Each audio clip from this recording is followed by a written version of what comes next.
वो मोशन में जब रहेंगे, तो चार्जेस मोशन में तभी रहेंगे जब हम इलेक्ट्रॉन्स की बात करते हैं, इलेक्ट्रॉन्स जब मूव करते हैं, तो उसको हम करंट इलेक्ट्रिसिटी बोल देते हैं। Electric current, the flow of electric charges through a conductor. हाँ, पहला ही पेज, बिल्कुल शुरुआत से बता रहा हूँ, बिल्कुल शुरुआत से।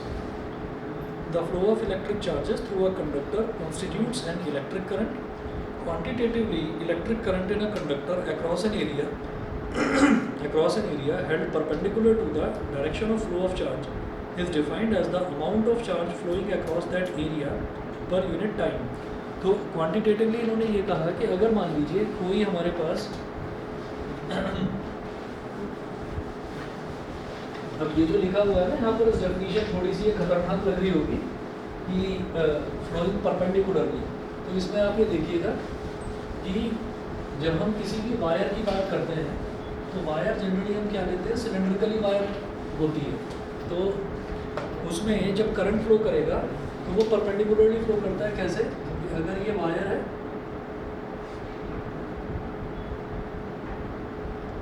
तो इसमें करंट जो है वो इस तरह से फ्लो करेगा। करंट को हम आई से रिप्रेजेंट करते हैं।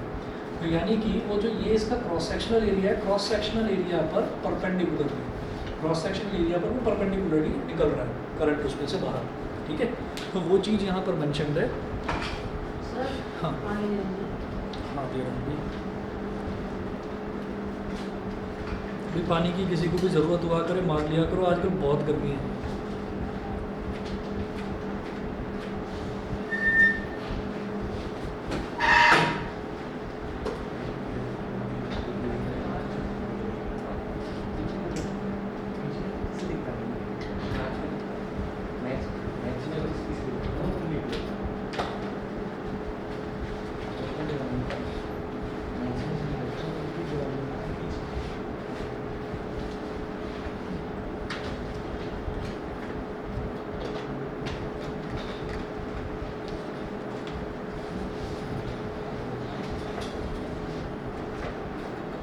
फिर ये लास्ट में हमने लिखवाया ही था कि if a charge delta Q passes through an area in time T to T plus delta T, तो current I at time T is given by, ये हमने देखा ही था कि I is equal to D Q by D T होता है। तो इसको भी नोट करने की कोई ज़रूरत नहीं है। उसके बाद देखिएगा distinguish between conventional and electronic current. तो कन्वेंशनल करंट क्या होता है? कन्वेंशन जो होती है ना, कन्वेंशन का कोई रूल नहीं होता। कन्वेंशन ये है कि सदियों से ऐसा चला आ रहा है, अब भी ऐसे ही चल रहा है। तो कन्वेंशनल करंट क्या है? By convention the direction of motion of positive charges is taken as the direction of electric current. अच्छा, और फिर है electronic current. As the electrons are negatively charge particles, so the direction of electronic current, that is current constituted by the flow of electrons, is opposite to that of the conventional current। तो देखिएगा मैंने जो आगे diagram दे रखा है इसमें, हमने page number 2 पर तो जो डायग्राम दे रखा है उसमें आप ये देखिएगा कि ऐसे है, एक कंडक्टर ये हो गया और एक कंडक्टर ये हो गया। इस कंडक्टर के ऊपर हमने मेंशन कर रखा है ऐसे कन्वेंशनल करंट, कन्वेंशनल करंट, और इसको हमने मेंशन कर दिया इलेक्ट्रॉनिक करंट। तो कन्वेंशनली जब से इलेक्ट्रॉनिक्स की शुरुआत हुई है तब से ये मानकर चला जाता है कि पॉजिटिव चार्जेस का जो फ्लो है, हम ये कहते हैं कि करंट का डायरेक्शन वही है। कन्वेंशनल का मतलब सदियों से यही चीज़, ये नियम चला आ रहा है। तो आप ये देखिएगा कि ये पॉजिटिव चार्ज ऐसे फ्लो कर रहा है, एक और पॉजिटिव चार्ज ऐसे, एक और पॉजिटिव चार्ज ऐसे। अच्छा, इसकी कहानी हम कभी डिटेल में करेंगे कि दिमाग में ये आता होगा पॉजिटिव चार्ज फ्लो कर कैसे रहा है। पॉजिटिव चार्ज यानी कि जो प्रोटॉन्स हैं वो सारे के सारे तो अंदर बंद होते हैं ना न्यूक्लियस के अंदर, तो वो बाहर निकला कैसे? या न्यूक्लियर को फोड़ दिया गया, मतलब न्यूक्लियर एक्सप्लोजन करवाया गया? तो हम ये कहते हैं कि नहीं, ऐसा नहीं है। तो इसकी कहानी शॉर्ट में मैं आपको बता देता हूँ कि जब पॉजिटिव चार्जेस की बात करी जाती है तो होता क्या है कि एब्सेंस ऑफ नेगेटिव चार्ज को ही पॉजिटिव चार्ज बोलते हैं। एब्सेंस ऑफ नेगेटिव चार्ज को कैसे? मान लीजिए यहाँ पर एक इलेक्ट्रॉन है, तो इलेक्ट्रॉन्स जब किसी भी कंडक्टर के अंदर मूव करते हैं ना, तो हम तो जनरली इलेक्ट्रॉन्स को ऐसे दिखा देते हैं कि इलेक्ट्रॉन्स जैसे स्मूथली मूव कर रहे हो, लेकिन इलेक्ट्रॉन्स ना हॉप करते हैं, मतलब कूदते हुए जाते हैं। तो जैसे इलेक्ट्रॉन मान लो यहाँ से कूदा और यहाँ से कूद के यहाँ पर पहुँच गया, तो ये वाला पोर्शन एम्प्टी हो गया। तो हम ये कहेंगे कि इसने जब यहाँ पर एक वैकेंसी छोड़ दी, तो इसका मतलब वो वैकेंसी को ही हम पॉजिटिव चार्ज की तरह ट्रीट करते हैं। तो ये जो है ना, ये अगर देखा जाए तो ये हाइपोथेटिकल टर्म होता है, ये हाइपोथेटिकल चार्ज होता है पॉजिटिव चार्ज, ठीक है। तो आप ये देखिएगा, कन्वेंशनल करंट का मतलब क्या है कि पॉजिटिव चार्जेस के फ्लो को हम कहते हैं कि कन्वेंशनल करंट का डायरेक्शन ये है, और electronic current is that current which is constituted by the flow of electrons. तो इलेक्ट्रॉन्स कहाँ फ्लो करेंगे, ये तो प्रोटॉन्स जो हैं, यानी कि ये पॉजिटिव चार्जेस इस तरफ जा रहे हैं, तो इलेक्ट्रॉन्स इनकी तरफ ही जाएंगे, अब पॉजिटिवली चार्ज है तो इनकी तरफ ही अट्रैक्ट होंगे। तो इसलिए इलेक्ट्रॉनिक करंट का जो डायरेक्शन है वो कन्वेंशनल करंट के अपोजिट होता है। ऐसे ही इस डायग्राम में दे रखा है, समझ में आ गया होगा। फिर देखिएगा कि अगला जो टॉपिक लिखा हुआ है वो है electric current is a scalar quantity. 1 number का क्वेश्चन बनता है इस पर, तो इसको देखिएगा कि इलेक्ट्रिक करंट को एक स्केलर क्वांटिटी क्यों बोलते हैं। जब भी मैं कभी कोई बैटरी लगाता हूँ, तो हम अभी पहले चैप्टर नंबर 2 करके आए हैं, तो इलेक्ट्रोस्टैटिक पोटेंशियल एंड कैपेसिटेंस में हमने पोटेंशियल में ये देखा था कि मान लीजिए सर्किट है, अच्छा वहाँ पर हमने रेसिस्टेंस भी देखा, resistances in series and parallel भी देखा, कैपेसिटेंसेस सीरीज एंड पैरेलल वो भी देखा, रेसिस्टेंस सॉरी कैपेसिटेंस ही देखा था, रेसिस्टेंस को हम देखेंगे। तो आप ये देखिएगा कि इस तरह से अगर कोई बैटरी कनेक्टेड है, ये इसका पॉजिटिव टर्मिनल, ये नेगेटिव टर्मिनल, तो यहाँ से करंट ऐसे निकलता है। करंट का जो फ्लो होता है वो ऐसे होता है कि पॉजिटिव से निकलेगा और घूम फिर के वापस नेगेटिव में आएगा। तो इसका मतलब करंट का तो डायरेक्शन है, करंट का तो डायरेक्शन है कि पॉजिटिव से निकलेगा और नेगेटिव में आएगा। तो फिर स्केलर क्वांटिटी कैसे हुई, फिर स्केलर क्वांटिटी कैसे हुई। होता क्या है कि करंट जब अलग अलग सर्किट्स के करंट को देखा गया और उनको ऐड करने की कोशिश करी गई, तो वेक्टर के एडिशन वाले रूल्स को फॉलो नहीं करता। जैसे वेक्टर के एडिशन वाले जो रूल्स हैं कि वेक्टर एडिशन कम्यूटेटिव होता है, वेक्टर एडिशन जो है वो triangle law of vector addition होता है, ठीक, तो वो वेक्टर एडिशन के रूल फॉलो नहीं करता, वो स्केलर एडिशन के रूल फॉलो करता है। तो इस वजह से उसको स्केलर माना जाता है। यही आगे की इनमें 4 लाइनों में लिखवा रखा है, एक बार पढ़ लीजिए। Although electric current has both magnitude and direction, yet it is a scalar quantity. This is because the laws of ordinary algebra are used to add electric currents and the laws of vector addition are not used. तो vector addition के law इस पर use हो ही नहीं पाते हैं, ठीक है। इस वजह से डायरेक्शन होने के बावजूद भी उसको स्केलर क्वांटिटी माना जाता है, ठीक है। चलिए अगला देखेंगे। अगला टॉपिक बड़ा इंपॉर्टेंट है, electromotive force. Sir electronic current के दोनों सब पार्ट हैं? हाँ नहीं, ये करंट के सब पार्ट्स हैं कि करंट 2 तरीके का होगा, एक तो कन्वेंशनल करंट और एक इलेक्ट्रॉनिक करंट। तो इन दोनों में हमको डिफरेंस बस और बस इतना याद रखना है कि कन्वेंशनल करंट को क्या माना जाता है, ये फ्लो ऑफ पॉजिटिव चार्जेस को ही हम कहते हैं कि जिस डायरेक्शन में पॉजिटिव चार्जेस फ्लो कर रहे हैं वही कन्वेंशनल करंट का डायरेक्शन है। और इलेक्ट्रॉनिक करंट कैसे बनता है, it is constituted by the flow of electrons.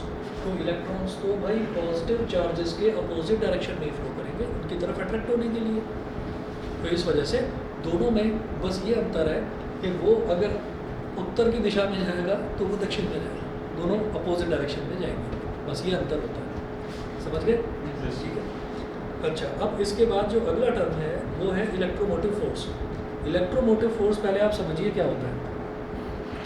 Electromotive force जैसे कि नाम से समझ में आता है कि ये शायद कोई फोर्स है, हाँ फोर्स है, लेकिन इस फोर्स की जो यूनिट होती है वो न्यूटन नहीं होती, इस फोर्स की यूनिट वोल्ट होती है, जैसे कि वोल्टेज की होती है। हम ये कहते हैं कि जब भी हमने कोई बैटरी यूज़ करनी शुरू करी, अब बैटरी हम लेकर आए और हमारे पास कोई सर्किट है, फॉर एग्जांपल मेरे पास एक टॉर्च है, उस टॉर्च के अंदर जब तक मैं बैटरी डालूंगा नहीं वो टॉर्च जलेगी नहीं। इसका मतलब टॉर्च के सर्किट को एक बैटरी की ज़रूरत है। अब क्या हुआ कि बैटरी ऐसी रखी हुई है, तो जब तक बैटरी ऐसे ही चुपचाप पड़ी रहेगी ना, तो तब तक उसके अंदर क्या होगा, उसके अंदर किसी भी तरीके का ऐसा नहीं होगा कि जैसे मान लीजिए ये रेसिस्टेंस है, अगर कोई भी इलेक्ट्रॉनिक सर्किट है तो इलेक्ट्रॉनिक सर्किट का कुछ रेसिस्टेंस होता है, वो करंट को रोकता है, अपने अंदर एब्जॉर्ब करता है, और तभी वो अगर टॉर्च है तो लाइट देगी, फैन है तो घूमेगा, है ना। तो अगर मान लीजिए हमने ये कहा कि इसमें हमने किसी एक्सटर्नल सर्किट को जोड़ा ही नहीं, बैटरी ऐसे के ऐसी ही है, किसी सर्किट को हमने जोड़ा ही नहीं है, अभी तक बैटरी ऐसी चुपचाप पड़ी हुई है। तो बैटरी के अंदर क्या होता है, बैटरी के अंदर कुछ केमिकल रिएक्शंस होने लगते हैं, पॉजिटिव और नेगेटिव टर्मिनल्स के बीच में कुछ केमिकल रिएक्शंस होते हैं। उन केमिकल रिएक्शंस की वजह से एक फोर्स डेवलप होती है, उस फोर्स को हम इलेक्ट्रोमोटिव फोर्स बोलते हैं। मोटा मोटा ये समझिए कि अगर चुपचाप बैटरी पड़ी हुई है तो बैटरी के अंदर जो वोल्टेज है, बैटरी के अंदर जो पोटेंशियल डिफरेंस है, that is called electromotive force. और जब सर्किट को कनेक्ट कर देंगे तो सर्किट को कनेक्ट करने पर क्या होगा कि फिर वो पोटेंशियल डिवाइड होना शुरू होगा, तो वो पोटेंशियल डिफरेंस थोड़ा उससे कम होता है। ठीक है, अब इसको समझिए क्या है, अब पढ़ लीजिए जो जहाँ पर दे रखा है। देखिएगा, a battery is a device which maintains a potential difference between its two terminals A and B। ठीक है, अब ये बैटरी का एक स्कीमेटिक का मतलब होता है डायग्राम, सर्किट डायग्राम को स्कीमेटिक डायग्राम बोल देते हैं।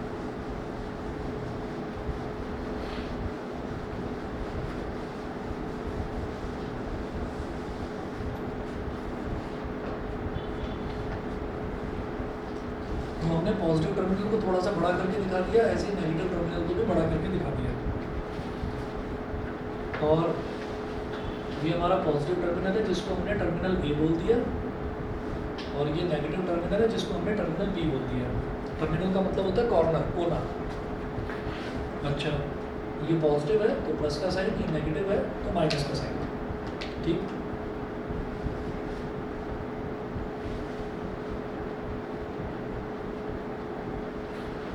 इलेक्ट्रिक फील्ड हमेशा एग्जिस्ट करता है किसी भी दो टर्मिनल्स के बीच में, और वो पॉजिटिव से नेगेटिव की तरफ ही डायरेक्शन होती है इलेक्ट्रिक फील्ड की। तो this Fe stands for force of electrostatic origin. Force of electrostatic origin यानी कि इलेक्ट्रिक फील्ड की वजह से जो फोर्स लगेगी वो। और बैटरी किसी न किसी केमिकल की, किसी न किसी चीज़ की बनी हुई होती है, तो उन केमिकल्स की वजह से जो रिएक्शन होता है, उन केमिकल्स की वजह से जो रिएक्शन होता है, तो इलेक्ट्रिक फील्ड तो उसकी डायरेक्शन पॉजिटिव से नेगेटिव की तरफ हो गई, तो इलेक्ट्रिक फील्ड से लगने वाला फोर्स हो गया Fe। उसके बाद हम ये कहेंगे कि अंदर जो केमिकल रिएक्शंस होंगे, तो केमिकल रिएक्शंस में तो मैं ये जानता हूँ कि भाई केमिकल रिएक्शंस में जितना हमने केमिस्ट्री में पढ़ा है, केमिस्ट्री में कभी भी हमने ये चीज़ नहीं देखी कि भाई पॉजिटिव चार्जेस फ्लो कर रहे हैं, कभी नहीं देखा। केमिस्ट्री में अगर आयंस बनते हैं तो आयंस में भी आपने ये देखा होगा कि इलेक्ट्रॉन्स को ही डोनेट किया जाता है, इलेक्ट्रॉन्स को ही एक्सेप्ट किया जाता है, यानी कि मोशन होता ही इलेक्ट्रॉन्स का है। ये आपने केमिस्ट्री में देखा है। तो मैं ये कह रहा हूँ कि बैटरी के अंदर तो केमिकल है, तो इसके अंदर केमिकल रिएक्शंस होंगे, उस केमिकल रिएक्शंस की वजह से इलेक्ट्रॉन्स जो हैं उनको दिखाई देगा, अरे वाह क्या बात है, यहाँ तो मेरे को पॉजिटिव टर्मिनल दिखाई दे रहा है।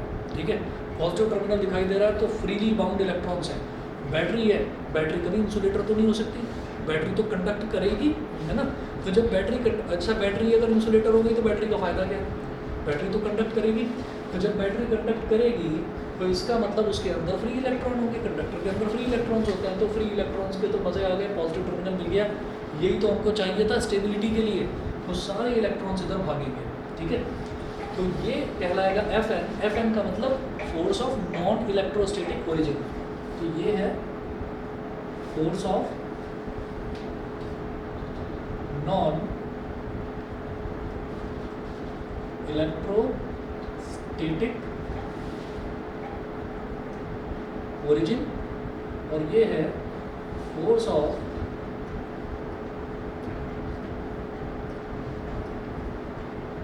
Electrostatic origin. दोनों में डिफरेंस बहुत आसान है, याद होना चाहिए आपको कि अगर मैं फोर्स की बात कर रहा हूँ इलेक्ट्रोस्टैटिक फोर्स की, तो इलेक्ट्रोस्टैटिक फोर्स में देख चुके हैं ये क्या होता है, Q इंटू ई होता है। और अगर मैं नॉन इलेक्ट्रोस्टैटिक ओरिजिन की बात करता हूँ तो क्या होता है, ये मास इनटू एक्सेलरेशन। समझ गए कि मास इनटू एक्सेलरेशन होता है। इसकी यूनिट भी न्यूटन है, इसकी यूनिट भी न्यूटन है। अभी मैं इलेक्ट्रोमोटिव फोर्स पर नहीं आया, अभी आऊँगा उस पर। मैंने शुरुआत में बताया था ना कि इलेक्ट्रोमोटिव फोर्स की यूनिट जो है वो न्यूटन नहीं होती। क्यों नहीं होती, आऊँगा अभी उस पर। तो दो तरीके के फोर्स बैटरी के अंदर एग्जिस्ट करेंगे, दो तरीके के फोर्स। ये समझ में आ गया? हाँ, ठीक है जी। तो वही दो पॉइंट्स मैं आपको फटाफट पढ़कर सुना देता हूँ जो मैंने अभी एक्सप्लेन करे हैं। Due to certain chemical reactions a force of non-electrostatic origin is exerted on the charges of the electrolyte. Electrolyte मतलब जो भरा हुआ है बैटरी के अंदर. This force drives the positive charges towards terminal A and negative charges towards terminal B. Negative charges सारे यहाँ इकट्ठे, positive charges सारे यहाँ इकट्ठे. Suppose the force on positive charge Q is Fn. As the charges built up on the two terminals A and B, a potential difference is set up between them. तो दोनों के बीच में एक potential difference बन जाएगा क्योंकि दोनों इधर पॉजिटिव टर्मिनल है और इधर नेगेटिव टर्मिनल है. An electric field E is set up in the electrolyte from A to B. This field exerts a force Fe is equal to QE on the charge Q in the opposite direction of Fn. तो यहाँ पर जो अभी ये 3 points बोले हैं जो यहाँ पर लिखे हुए हैं, इसमें Fn के बारे में कुछ एक्सप्लेन नहीं करा क्योंकि ये नॉन इलेक्ट्रोस्टेटिक ओरिजिन का है. Fe की वैल्यू कितनी है QE को यहाँ पर मेंशन कर दिया, आप देख लीजिए Fe is equal to QE लिखा हुआ है. तो इन दोनों का डायरेक्शन हो जाएगा अपोजिट. ठीक है. अच्छा, अब स्टेडी स्टेट की बात करते हैं. स्टेडी स्टेट की मतलब क्या हो गया कि चार्जेस जो है वो रेस्ट में आ चुके हैं. तो स्टेडी स्टेट में क्या होगा कि दोनों फोर्सेस इक्वल हो जाएंगी, इक्वल एंड अपोजिट फोर्स. अच्छा, in the steady state the charges stop accumulating further. तो चार्जेस इधर उधर जंप करना और एक्यूमुलेट होना, इकट्ठा होना बंद हो जाएंगे. तो दोनों फोर्सेस इक्वल हो गई. The work done by the non electrostatic force during the displacement of a charge Q from B to A is. Work done जानते हैं क्या होता है? अगर A से B के बीच का जो डिस्टेंस है वो D है तो वर्क डन क्या हो जाएगा? डिस्प्लेसमेंट. तो वही लिखा हुआ है यहाँ पर, work done is equal to Fn into D. Equation number 1 है. उसके बाद में आता हूँ ये work done per unit charge, ये क्या होगा? Work done per unit charge.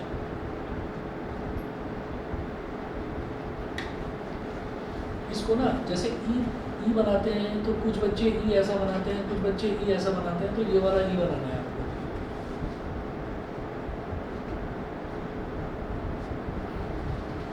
Work done per unit charge बताएंगे. Work done per unit charge को सुना हुआ लग रहा होगा.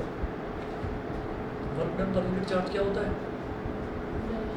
पोटेंशियल ही तो होता है. एक यूनिट पॉजिटिव टेस्ट चार्ज को इन्फिनिटी से लाने में जितना वर्क करना पड़ता है उसी को पोटेंशियल बोलते हैं. तो work done per unit charge is called potential.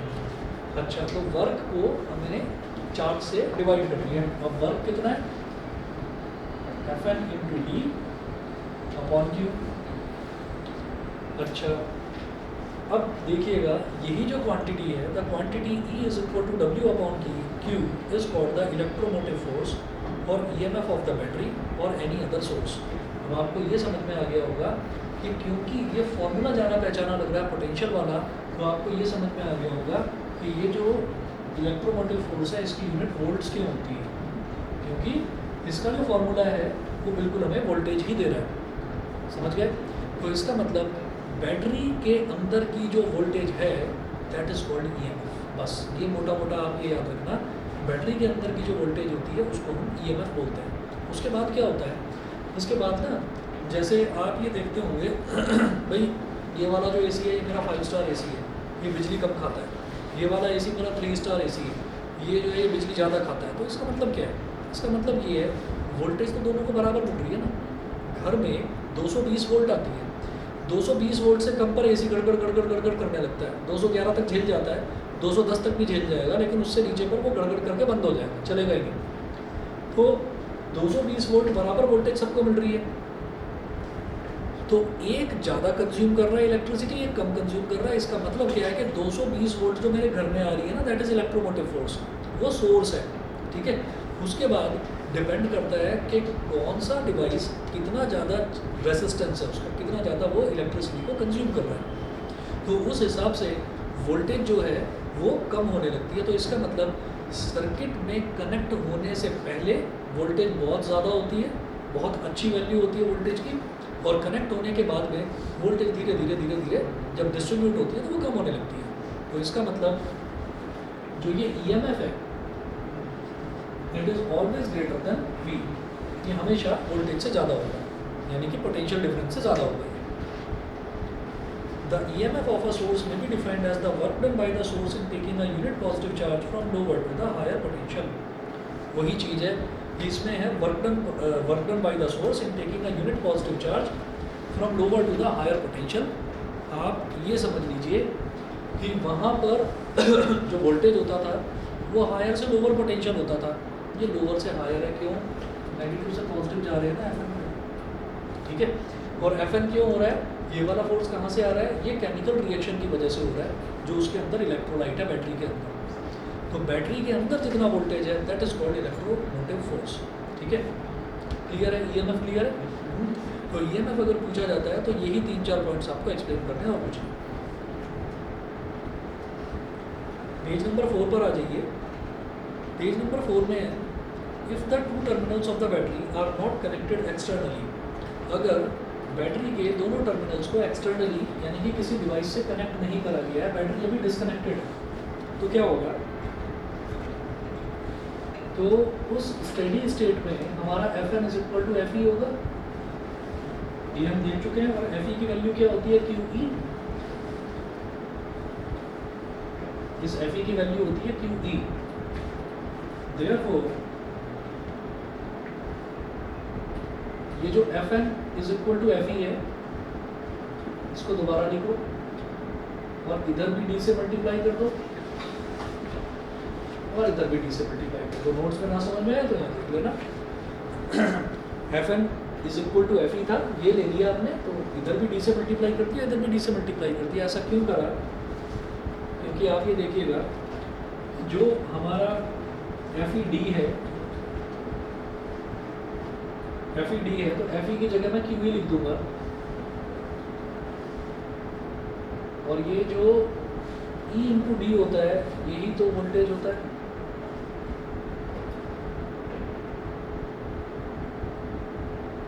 E is equal to V upon जो भी डिस्टेंस है, तो हम R लेते थे, लेकिन यहाँ पर हम डिस्टेंस दोनों टर्मिनल्स के बीच का क्या ले रहे हैं? D ले रहे हैं। तो E इंटू D क्या हो जाएगा? V हो जाएगा। तो ये हो गया QV। चलिए QV हो गया। So EMF E is equal to, और EMF था क्या? FN/D अपॉन Q, और FN/D की वैल्यू क्या आ गई? QV। तो QV अपॉन Q, Q से Q कैंसिल आउट हो गया। तो स्टेडी स्टेट में हमारा EMF E और पोटेंशियल डिफरेंस V, ये दोनों के दोनों इक्वल होते हैं। तो अगर आपको कभी किसी क्वेश्चन में ऐसा मेंशन हो, ये कहीं पर ये दे रखा हो कि भाई आपको EMF दे रखा और बैटरी किसी डिवाइस में कनेक्टेड नहीं है, तो इसका मतलब क्या होता है कि भाई हमारा जो EMF है वही पोटेंशियल डिफरेंस के इक्वल है। समझ गए? ठीक, चलिए जी। अब इसके बाद आप अपनी जगह नोटबुक खोल लीजिए, फिर मैं EMF और पोटेंशियल डिफरेंस के दोनों में जो डिफरेंस है उस पर आता हूँ। लेकिन पहले आप नोटबुक खोल लो और EMF पर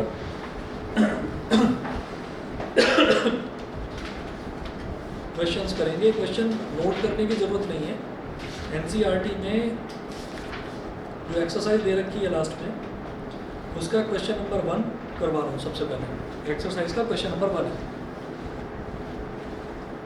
ये बता दूँ इधर से। पहले ये बता दूँ, EMF क्लियर तो हो गया ना सब?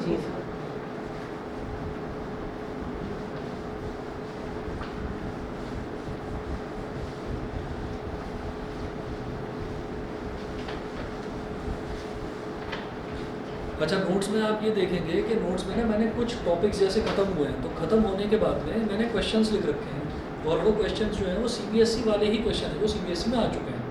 क्वेश्चन है और क्वेश्चन के नीचे उसका आंसर लिखा हुआ है, सॉल्व नहीं कर रखा पूरे में, ठीक है। तो उनको ट्राई करेंगे, जैसे जैसे करते जाएंगे ना नोट्स, तो आपको दिखाई देता जाएगा क्वेश्चंस भी इंक्लूडेड है उसमें। तो 86 पेज देखकर घबराने की जरूरत नहीं है, उसमें बहुत सारे क्वेश्चंस भी हैं जो कि बहुत बड़े बड़े क्वेश्चंस हैं, ठीक है ना। तो नोट्स जो है वो उतना ज़्यादा आपको लर्न करना नहीं पड़ेगा। देखिए ये हमारा क्वेश्चन है, क्वेश्चन नंबर 1 है। एक्सरसाइज में टोटल दे रखे हैं, इसमें एडिशनल वगैरह सब मिलाकर टोटल 23 क्वेश्चंस हैं। तो फर्स्ट क्वेश्चन देख रहे हैं,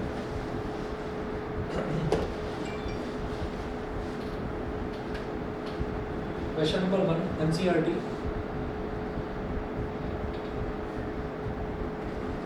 इसमें इन्होंने दिया था storage battery of a car has an EMF of 12 volt. ठीक, नोट करने की जरूरत तो नहीं है ना, ये क्वेश्चन तो मिल जाएगा आपको एनसीईआरटी का पहला क्वेश्चन है। The storage battery of a car has an EMF of 12 volt if the internal resistance of the battery is 0.4 ohm, what is the maximum current that can be drawn from the battery?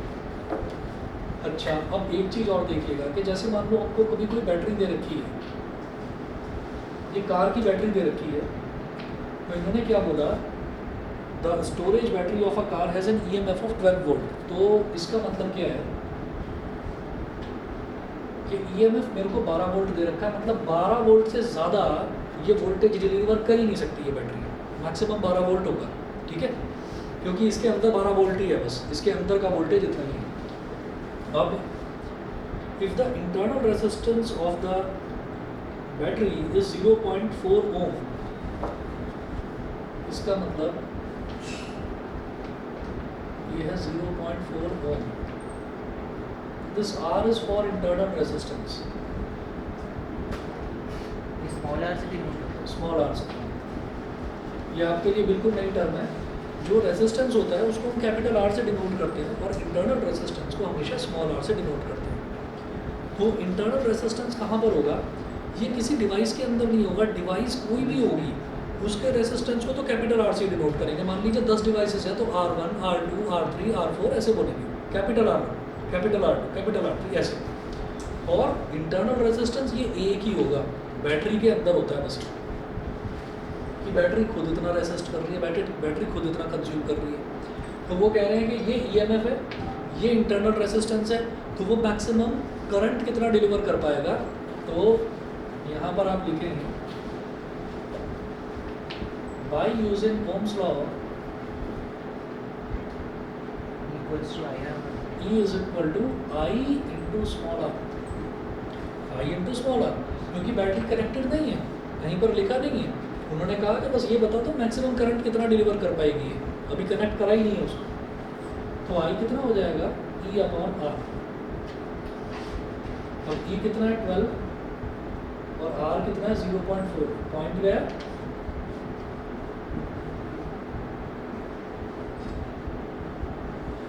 30 ampere आ गया। ठीक है, तो ये आपका 30 ampere, ये maximum current इतना ही battery से मिल सकता है, 30 एम्पियर। समझ गए? नेक्स्ट देखेंगे अगला क्वेश्चन, एनसीईआरटी का ही क्वेश्चन नंबर 2 है। अब इसमें सुनिएगा क्या दे रखा है। इसमें दिया है इन्होंने a battery of EMF 10 volt and internal resistance 3 ओम। एक बैटरी है जिसका ईएमएफ कितना है 10 वोल्ट,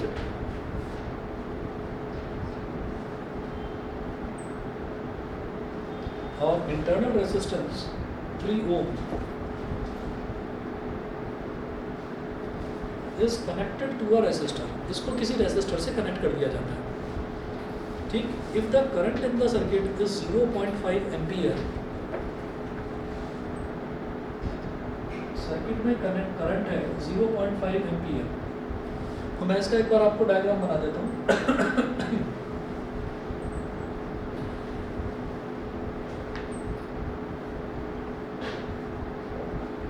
डायग्राम बुक में है, बुक में नहीं है, ये मैं खुद बनाऊँ। तो आप ये देखिएगा कि ये जो ईएमएफ है, ईएमएफ इसका है 10 वोल्ट।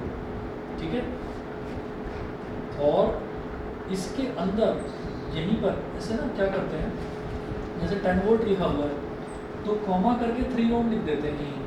कॉमा करके 3 ओम लिखने का मतलब क्या है कि इसी के अंदर का, इस बैटरी के अंदर का इंटरनल रेजिस्टेंस 3 ओम है, वो ऐसे लिख लेते हैं। यहाँ से जो करंट डिलीवर हो रहा है वो हो रहा है 0.5 एम्पियर।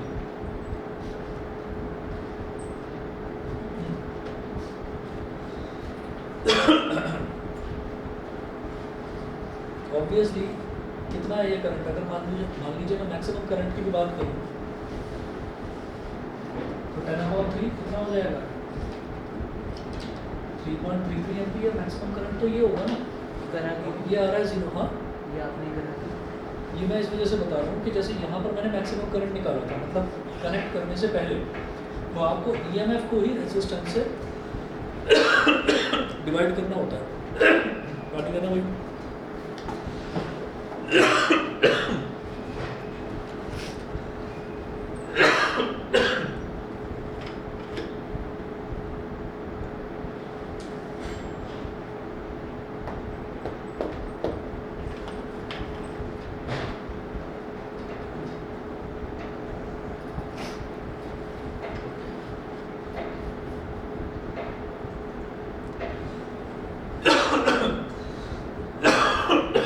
ये बताने के लिए करा है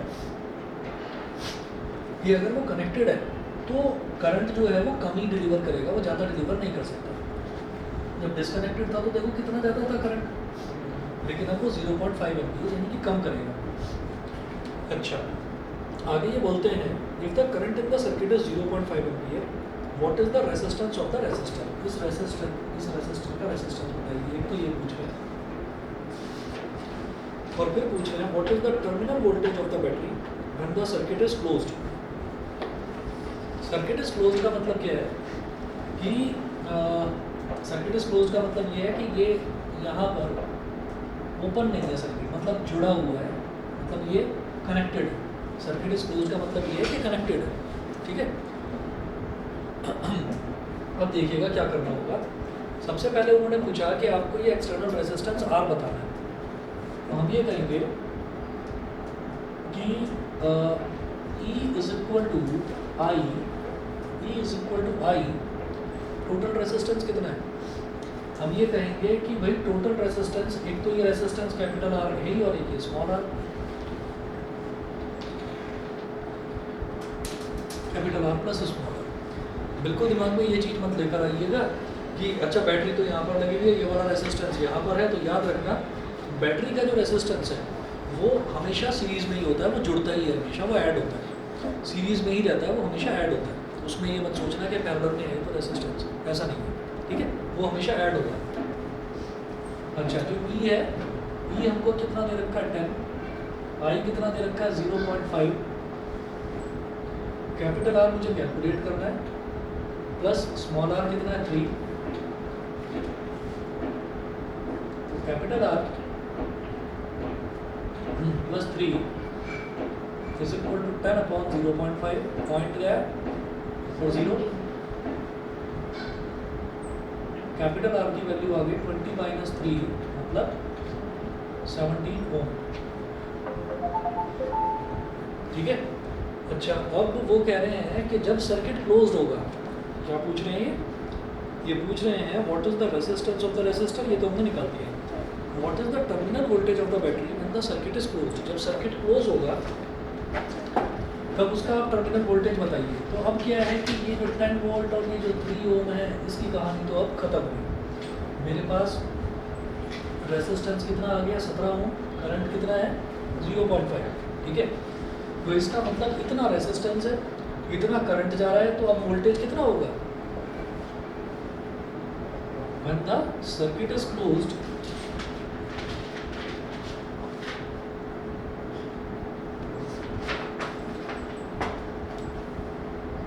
V is equal to I R, यही करते आए हैं, ठीक। तो I कितना है 0.5 और R कितना है 17, तो ये कितना हो गया 8.5 वोल्ट। समझ गए।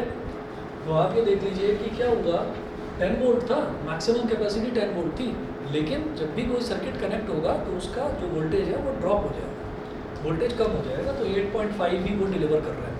तो EMF is always greater than potential difference, ठीक। चलिए जी, इसके बाद अब आप वापस आ जाइए, नोट्स पर आ जाइए और इसमें देखिएगा कि नेक्स्ट जो है वो टॉपिक थ्योरेटिकली है कि EMF में और पोटेंशियल डिफरेंस में अंतर क्या है। तो देखिए 6-7 पॉइंट्स दे रखे हैं इसमें, नहीं कितने यहाँ 8 है, आप कोई 4 या 5 भी याद रह गए तो भी चलेगा।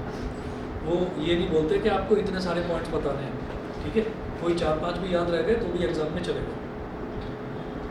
तो इलेक्ट्रोमोटिव फोर्स का देखिए, it is the work done bye a source in taking a unit charge works around the complete circuit. एक यूनिट चार्ज को पूरे सर्किट में घुमाने में जितना वर्क डन करना पड़ता है that is called electromotive force. Potential difference it is the amount of work done in taking a unit charge from one point of the circuit to another. एक पॉइंट से किसी दूसरे पॉइंट पर, पूरे circuit में घुमाने की बात नहीं करी जा रही है, एक पॉइंट से किसी दूसरे पॉइंट पे। फॉर एग्जांपल अगर मैं इस पॉइंट और इस पॉइंट के बीच में वोल्टेज निकालना चाहूँ, मतलब इस पॉइंट से इस पॉइंट के बीच में अगर वोल्टेज निकालना चाहूँ तो that will be called potential difference, ठीक है। लेकिन अगर ईएमएफ की बात करी जाएगी तो मैं कहूँगा भाई पूरे सर्किट का निकलेगा वो। क्यों? क्योंकि बैटरी के अंदर होता है वो, तो वो पूरे सर्किट के लिए होगा। चलिए उसके बाद देखिएगा नेक्स्ट जो है सेकंड है, it is equal to the maximum potential difference between the two terminals of a source when it is an open circuit. Open circuit का मतलब क्या है कि बैटरी कनेक्टेड नहीं है किसी भी सर्किट के साथ, ओपन सर्किट। तो ये मैक्सिमम पोटेंशियल डिफरेंस है, इससे ज़्यादा पोटेंशियल डिफरेंस हो ही नहीं सकता। स्टेडी स्टेट में दोनों इक्वल हो जाते हैं, ईएमएफ और पोटेंशियल डिफरेंस। और इसका सेकंड पॉइंट है, पोटेंशियल डिफरेंस में exist between any two points of a close circuit. ये क्लोज सर्किट में ही होगा और किसी भी दो पॉइंट्स के बीच में। मान लीजिए ये दो पॉइंट्स ले लिए, मान लीजिए कोई एक और बल्ब कनेक्ट कर रखा है, उन दोनों के बीच में निकाल सकते हैं। तो पोटेंशियल डिफरेंस अलग अलग पॉइंट्स पर निकाल सकते हैं, लेकिन ईएमएफ जो है, ईएमएफ तो क्लोज सर्किट में ही, ओपन सर्किट में ही निकलेगा। थर्ड है, it exist even when the circuit is not closed. वही बात है कि जब सर्किट क्लोज यानी कि जब कनेक्टेड नहीं होगा तब भी एग्जिस्ट करता है ईएमएफ, है ना। मतलब जब बैटरी से आप कनेक्ट नहीं करेंगे, बैटरी को कहीं कनेक्ट नहीं करेंगे, ये तब भी एग्जिस्ट करता है ईएमएफ। और ये क्या कहता है, it exist only when the circuit is closed. ये तभी एग्जिस्ट करेगा पोटेंशियल डिफरेंस जब सर्किट कनेक्ट होगा कहीं पर। फोर्थ देखिए, it has non electrostatic origin. ये हम जान चुके हैं, ईएमएफ का नॉन इलेक्ट्रोस्टैटिक ओरिजिन होता है। नॉन इलेक्ट्रोस्टैटिक के लिए ही हमने एफएन लिया था, नॉन इलेक्ट्रोस्टैटिक फोर्स। फोर्थ है, it originates from the electric field set up by the charges accumulated on the two terminals of the source. Potential difference जब चार्जेस दो तरफ एक्यूमुलेट होते हैं, इकट्ठे होते हैं, तो उसी की वजह से होता है। फिफ्थ है, it is a cause when EMF is applied in a circuit potential difference is caused. It is a cause मतलब ये कारण है, अगर ईएमएफ होगा ना तभी पोटेंशियल डिफरेंस मिल पाएगा, नहीं तो पोटेंशियल डिफरेंस नहीं मिल पाएगा। तो इट इज़ अ कॉज, इसकी वजह से पोटेंशियल डिफरेंस है। और इसका फिफ्थ पॉइंट है, it is an effect. It is an effect मतलब जब आप अप्लाई करेंगे ईएमएफ, यानी कि जब आप कनेक्ट करेंगे बैटरी, तो तभी बैटरी का मतलब ही ईएमएफ है, ये समझना, ठीक है। तो तभी आपको पोटेंशियल डिफरेंस मिलेगा। छठा पॉइंट देखिए, it is equal to the sum of potential differences across all the components of a circuit including the potential difference required to set current through the cell itself. मतलब दुनिया भर के जितने भी potential difference है सबका आप सब कर दीजिए, तो वो पूरा का पूरा इस ईएमएफ के बराबर आ जाएगा, ठीक है। इससे ज़्यादा नहीं हो सकता, ठीक। सिक्स्थ में है, every circuit component has its own potential difference across its ends. तो कितने भी आप सर्किट्स लगा लीजिए, ये रेजिस्टेंस है तो इसके अक्रॉस अलग पोटेंशियल डिफरेंस होगा, कोई और होगा तो उसके अक्रॉस अलग होगा, कोई और होगा तो उसके अलग है, कुछ और होगा, ठीक। अगला देखिए जी, it is larger than the potential difference across any circuit element. कि ईएमएफ हमेशा पोटेंशियल डिफरेंस से बड़ा ही होगा, मैक्सिमम इतना हो सकता है कि बराबर हो सकता है, ठीक, छोटा नहीं हो सकता। और पोटेंशियल डिफरेंस का क्लियर है कि it is always less than the EMF, ये ईएमएफ से कम ही होगा, ज़्यादा नहीं हो सकता। एट्थ है, it is independent of the external resistance in the circuit. और इसका एट्थ है, it is always less than the EMF. वो तो इंडिपेंडेंट होगा और ये उससे कम ही होगा, बस ये गलती से दोबारा तो लिख दिया पॉइंट, डिपेंडेंट होगा शायद। चलिए ठीक है, 7 पॉइंट भी कर लिए, बहुत है, 7 भी डिफरेंसेस कर लिए तो बहुत है। हाँ जी, ओम्स लॉ देखिए, ये वही 55 वाला है, इसमें कोई नया है नहीं, तो फटाफट से पढ़ रहा हूँ इसको। The current flowing through a conductor is directly proportional to the potential difference applied across its ends provided the temperature and other physical conditions remain constant. V is directly proportional to I, V is equal to RI, R यहाँ पर होता है resistance, proportionality constant. तो जब दोनों एक दूसरे के प्रोपोर्शनल होते हैं तो एक स्ट्रेट लाइन ग्राफ बनता है बीच में, तो इसीलिए V और I के बीच में स्ट्रेट लाइन ग्राफ बनाया। तो R की वैल्यू हो गई V अपॉन I, इसकी जो यूनिट होती है वो होती है ओम। हाँ जी, अगला टॉपिक देखिए, फैक्टर्स अफेक्टिंग द रेजिस्टेंस। ये भी याद होगा, याद होगा। रेजिस्टेंस कितने फैक्टर पर डिपेंड करता है, एक तो लेंथ पर, एक एरिया ऑफ क्रॉस सेक्शन पर, है ना। तो यही चीज़ें लिखी हुई हैं आगे जरा देखिए। लेंथ पर कि आर जो है वो लेंथ के डायरेक्टली प्रोपोर्शनल होता है। वायर की जितनी ज़्यादा लेंथ होगी उतना ही ज़्यादा रेजिस्टेंस होगा। अगला देखिए area of cross section, the resistance R of a uniform conductor is inversely proportional to its area of cross section, R is inversely proportional to A. Third है nature of the material. Nature of the material कि भाई अगर आपने material ही change कर दिया, आप कहोगे भाई एक तरफ तो अलॉय है और एक तरफ आप कह रहे हैं मेटल है, तो सीधी सी बात है अलॉय का रेजिस्टेंस यानी कि करंट खींचने की कैपेसिटी बहुत ज़्यादा होती है, ठीक है। तो अगर मटेरियल ही चेंज कर दिया तो सीधी बात है भाई चेंज हो जाएगा resistance. The resistance of a conductor also depends on the nature of its material. For example resistance of a Chrome wire is 60 times that of a copper wire of equal length and area of cross section, ठीक है। इन सबको अगर combine कर दिया जाए, ये जो हमने फैक्टर्स देखे हैं, तो क्या होगा, वही होगा जो 10th में हुआ था कि R is directly proportional to L, R is directly proportional to 1/A, ये था, दोनों को कंबाइन कर दिया तो R is directly proportional to L/A हो गया। तो यहाँ से प्रोपोर्शनलिटी साइन हटाने के लिए हम क्या करेंगे, R is equal to rho L/A, ठीक है। अब यहाँ पर ये जो रो है this is called resistivity, rho is called resistivity. ये जो प्रोपोर्शनलिटी कांस्टेंट है इसको रेसिस्टिविटी बोलते हैं, ठीक है। इस पर मैं बहुत ज़्यादा स्ट्रेस दे नहीं रहा हूँ क्योंकि ये चीज़ बहुत कॉमन सी है, 10th में आपने कर रखी है, ठीक है ना। चलिए जी, और ये जो रेसिस्टिविटी है इसकी यूनिट देख लीजिए, यूनिट भी लर्न करने की ज़रूरत नहीं है, ऐसे ही हो जाएगी। ओम मीटर होती है इसकी यूनिट, कैसे पता चला,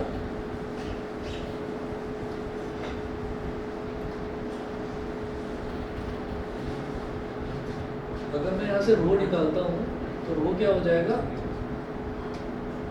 जैसे ओम्स लॉ को याद करते हो ना तो उसको बोल देते हैं वीर, ऐसे इसको राल बोल देते हैं, आर ए राल निकलती है ना मुझसे तो वो राल, तो ये RA/L ऐसे याद रख लेना। तो यहाँ पर देखिए रेजिस्टेंस की यूनिट क्या है ओम, एरिया की यूनिट क्या है मीटर स्क्वायर और लेंथ की यूनिट क्या है मीटर।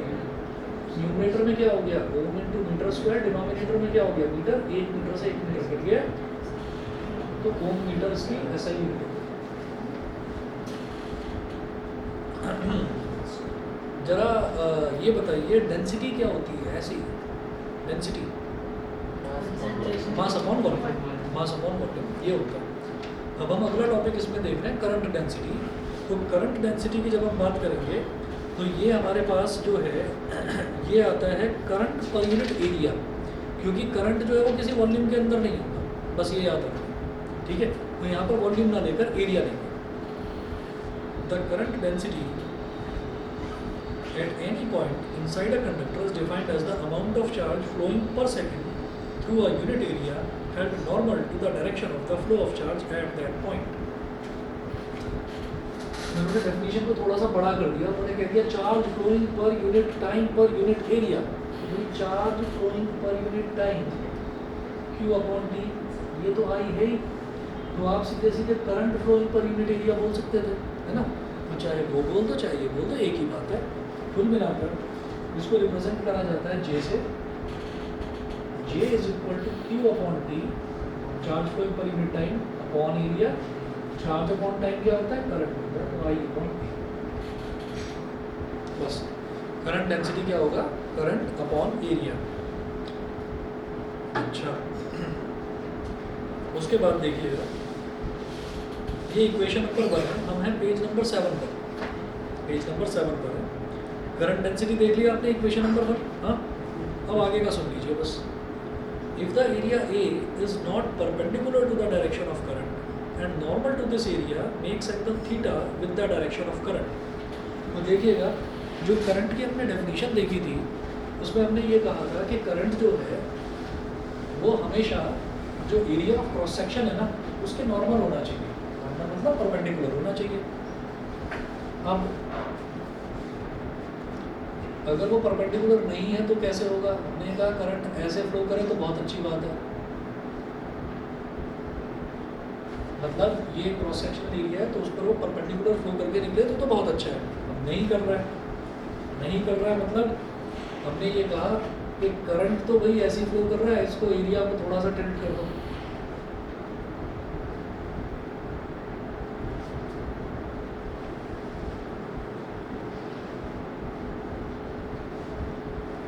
तो अब जरा देखिएगा, मैं ये कहूँगा कि इसके ये जो सरफेस है, सरफेस पर अगर परपेंडिकुलर देखा जाए तो वो इस डायरेक्शन में हो गया, तो ये डायरेक्शन हो गया थीटा,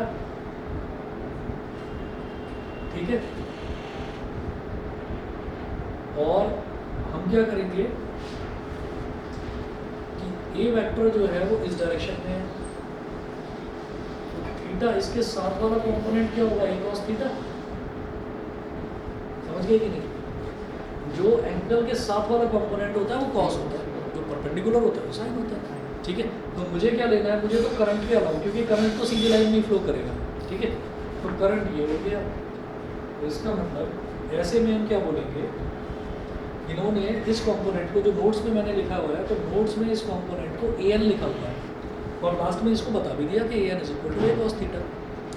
तो देख लीजिए, if the area is not perpendicular to the direction of current and normal to this area makes angle theta with the direction of current, then component of normal to the direction of current flow will be an is equal to a cos theta.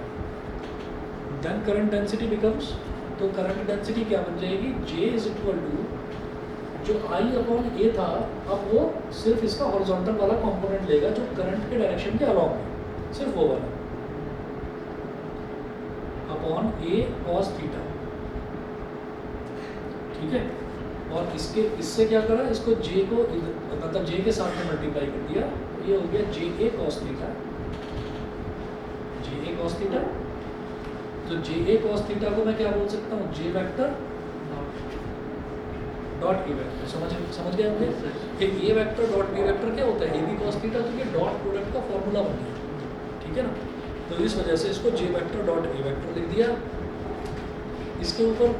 इसके ऊपर vector का sign क्यों नहीं लगाया, पहली चीज़ तो ये कि हम ये देख चुके हैं कि ये स्केलर क्वांटिटी है, और दूसरी बात क्या है कि जब डॉट प्रोडक्ट करते हैं ना किसी भी दो वेक्टर्स का, तो रिजल्ट स्केलर ही आता है, इसीलिए उसको स्केलर प्रोडक्ट बोला जाता है, ठीक है।